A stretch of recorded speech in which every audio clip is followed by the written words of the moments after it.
నా డైలాగ్ నువ్వు అనిస్తావు నాకు ఇందాక నేషనల్ క్రష్ నా క్రష్ కూడా అందుకని నేను ఆ మాట నేను అనను, కానీ అనుకుంటాను అంతే, పైకి మాత్రం నేను అనను. సరే అమ్మా, ఫెంటాస్టిక్ అమ్మా నువ్వు. అండ్ ఇప్పుడు కదా తన ఫస్ట్ సినిమా హీరోయిన్గా వచ్చినప్పుడు ఆ సినిమాకి ఇలాగే నేను గెస్ట్గా వచ్చాను. ఆ రోజు నుంచి తన్ని అబ్జర్వ్ చేస్తుంటే నటనా పరంగా కానివ్వండి, తన ఇమేజ్ పరంగా కానివ్వండి, day by day film after film ఎక్కడికో వెళ్ళిపోయింది. ఇది నేషనల్ క్రష్ కాదు, ఇంటర్నేషనల్ క్రష్ అయిపోయింది అమ్మాయి.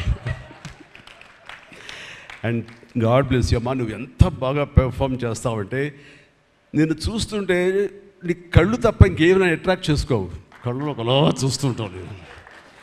అండ్ ఆ కళ్ళతో ఏమి పలికిస్తుంది ఎక్స్ప్రెషన్ అంటే ఇంకా అంత ఇంత కాదు.